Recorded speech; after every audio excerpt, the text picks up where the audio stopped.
A cidade que nós conhecemos hoje é uma cidade que está em constante delírio. Lira era exatamente o sulco que delimitava as cidades romanas. E quando a cidade se expandia, ou ela crescia, ela se dilatava sobre o sulco, sobre a lira. Então ela delirava. E o que nós temos hoje de cidades são eternos delírios, eternas dilatações do seu espaço urbano.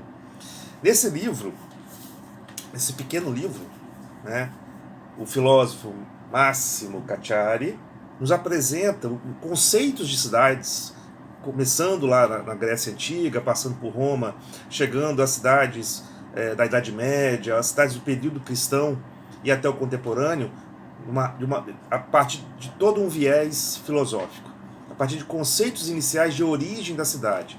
Ele já começa o livro falando que a cidade como nós conhecemos não existe. O que existe são variadas visões, ou variadas concepções de vida urbana.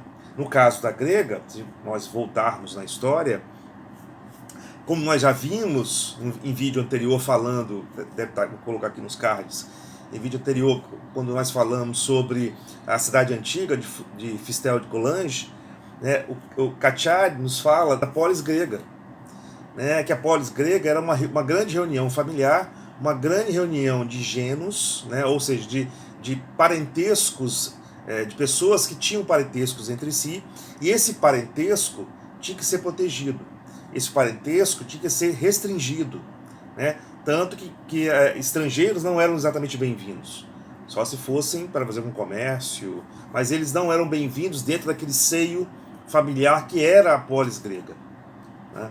Então ela por si só já era um espaço delimitado e fechado. Então a tendência da polis grega, ou a tendência das cidades gregas, não era expandir, era se manter estável. Diferente das civitas, né, da organização da organização social das cidades romanas, que era exatamente um agregado de pessoas de fora, exilados, expulsos, pessoas que tiveram que fugir de suas terras e que chegaram e construíram juntas uma nova cidade, né? Então a civitas romana é exatamente o contrário da polis, porque eles são pessoas que não necessariamente têm uma relação de parentesco entre si, mas que tinham que, por obrigação, viver sob o respeito comum das leis. Uma outra característica marcante das civitas romanas, ou das cidades romanas, era que por conta desse delírio, por conta dessa dilatação do seu espaço urbano, ela tinha, por conceito, um espaço móvel. Então as cidades romanas sempre eram cidades de espaços fluidos, que cresciam, logicamente, a partir do seu sulco original, né, da lira, né? Então elas tinham esse conceito de mobilidade pela expansão urbana que era necessária para o próprio poderio do Império Romano. A potência ou o grande poder romano está exatamente nisso, na sua expansão, né?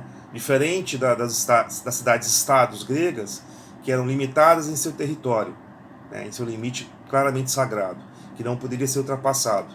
Isso, séculos mais tarde, vai se refletir, como o Massimo Cacciari fala, na própria concepção das cidades cristãs, né, da própria o ideário católico, da Igreja Católica, né, que enxerga em Roma, na Roma mobilis, na Roma móvel, né, a Roma que se expande, um elemento de poder também de expansão da própria religião católica. Então o conceito da orbe, né, do mundo enquanto uma grande urbis, uma grande cidade, né, vem daí do conceito romano de cidade móvel, de cidade expansível, cidade que delira sobre seus limites, que alcança outros lugares.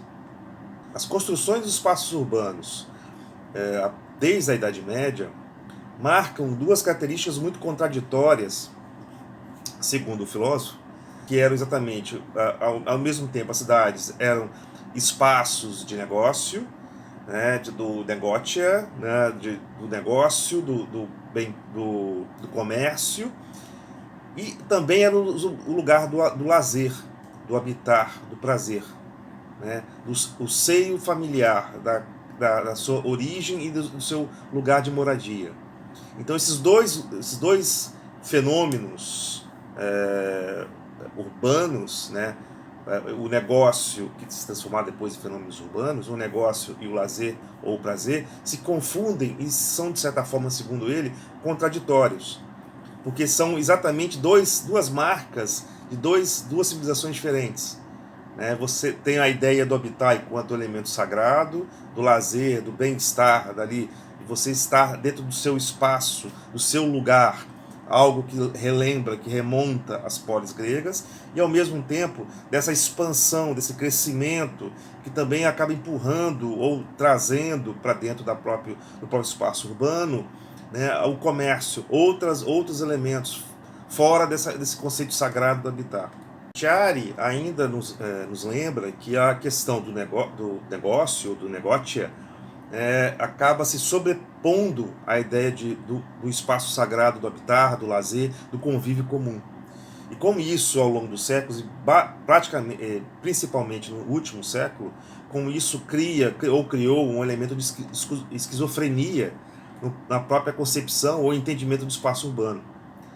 Como ele fala aqui, infelizmente pedem-se ambas as coisas com a mesma intensidade, né? O negócio e o ócio, né? O lugar do ócio, do lazer, do descanso, né? Só que elas não podem ser pedidas em simultâneo, e portanto a nossa posição relativamente à cidade surge cada dia mais literalmente esquizofrênica. Então são dois fenômenos que acabam se conflitando na cidade e uma se sobrepondo à outra, onde o negócio tem muito mais poder pelo que o envolve, né, do que o ócio, do que o lazer, do que o prazer, do que o convívio em comum. Ele lembra também, a partir dessa ideia, continuando aí com a ideia da Roma Mobilis, como que ainda nas cidades da Idade Média, você ainda tinha elementos, ou arquiteturas, ou monumentos, ou exemplos de estabilidade. O palácio, a igreja, o convento, os prédios públicos, as praças, né, as áreas públicas, ainda são elementos estáveis de organização e de referência dentro da cidade. E como que essa expansão urbana foi fragmentando ou dissolvendo essa estabilidade. Hoje o espaço não é mais estável, não é mais. Ele é móvel, mas essa mobilidade é feita pela dissolução do que era passado. Então ele também ao mesmo tempo ele fala de uma memória que está se perdendo. Esses elementos que eram estáveis, né, que ali marcavam a história da cidade, começaram a se fragmentar e você precisou criar novos espaços para memória, como os museus. Então você precisou criar uma caixa para onde você iria levar toda a memória, toda a história das cidades, pela dissolução do seu próprio espaço urbano, por conta dessa Roma Mobilis, desse grande delírio que a cidade vem sofrendo nos séculos e séculos e séculos. Ele nos lembra também que essa cidade móvel, delirante, né, esse início da construção das metrópoles, né, onde o espaço urbano da cidade não se limita somente a ela, mas a um conjunto de outros espaços urbanos, de outras cidades que vão se unindo, onde a cidade não é mais não se limita mais ao seu território. É uma cidade já pós-territorial, pós-metropolitano, porque você consegue conectar cidades e mais cidades até de regiões diferentes, um curto espaço de tempo e de distância. Então, nesse momento da antiga Roma Mobilis, ela não se limita mais, a cidade não se limita mais ao seu antigo espaço urbano. Ela se conecta com outras cidades e o território agora não importa mais. O que importa é a conexão. Máximo Cacciari explica assim o que ele chama de a cidade pós-metrópole. Estamos agora na presença de um espaço indefinido, homogêneo, indiferente nos seus lugares, onde se dão acontecimentos que se baseiam em lógicas que já não correspondem a um desígnio unitário de conjunto. E esses acontecimentos, enquanto tais, modificam-se com uma rapidez incrível. A fábrica não era certamente a catedral. Não tinha a estabilidade dos velhos centros da forma urbis, mas ainda assim tinha uma certa estabilidade. Até a fábrica, no entender dele, era também uma referência. E nem ela hoje mais, nos dias atuais, né, onde a industrialização também já se fragmentou pelo mundo inteiro, né, onde cidades se expandem e os centros industriais não têm tanta importância mais, nem ela é a própria fábrica ou a própria indústria, não é ela mais algo relevante e nem estável. E nessa cidade do eterno delírio, né, que delira constantemente, né, que se expande, né, que foge da lira, que ultrapassa a lira, que dilata sobre a lira, como ficam os corpos? Como que ficam os lugares? Os corpos, segundo Máximo Cacciari, são lugares em si. Nós somos lugares. Nós temos uma história, nós temos uma vivência, nós temos um significado. Cada um de nós é um indivíduo com significado, com vivências, com história. E segundo o autor, isso é uma característica muito importante, muito marcante dos lugares. Então, se nós somos lugares, temos uma tendência de procurar outros lugares. E se a cidade não produz mais lugares, que corpos somos nós? Quem somos nós?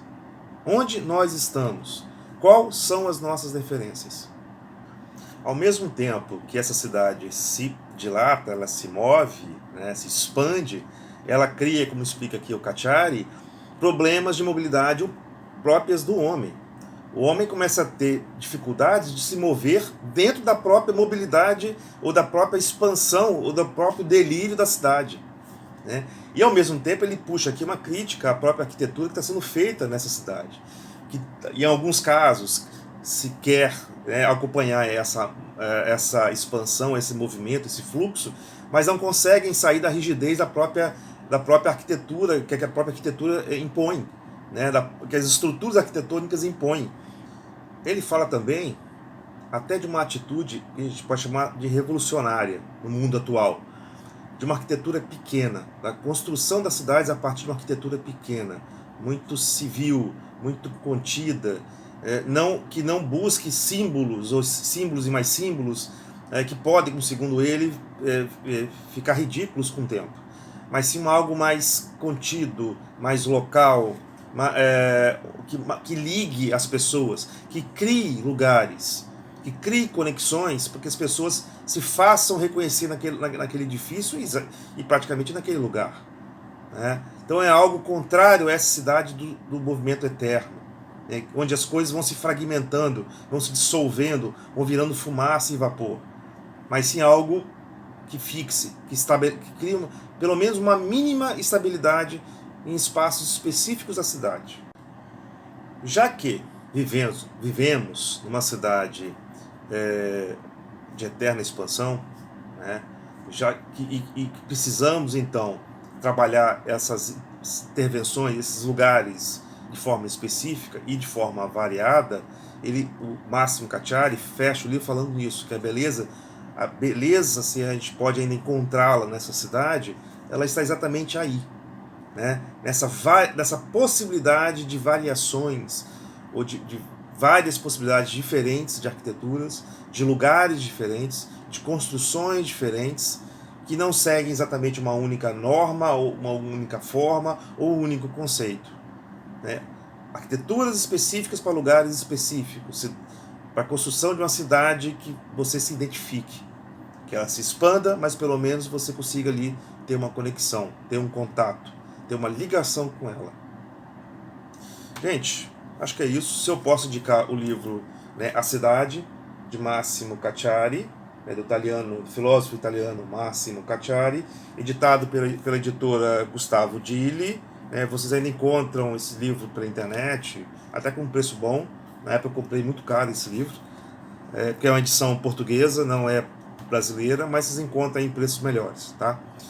Eu acho que é isso. Ficamos por aqui e nos encontramos no próximo vídeo e na próxima resenha do Leitura de Arquiteto.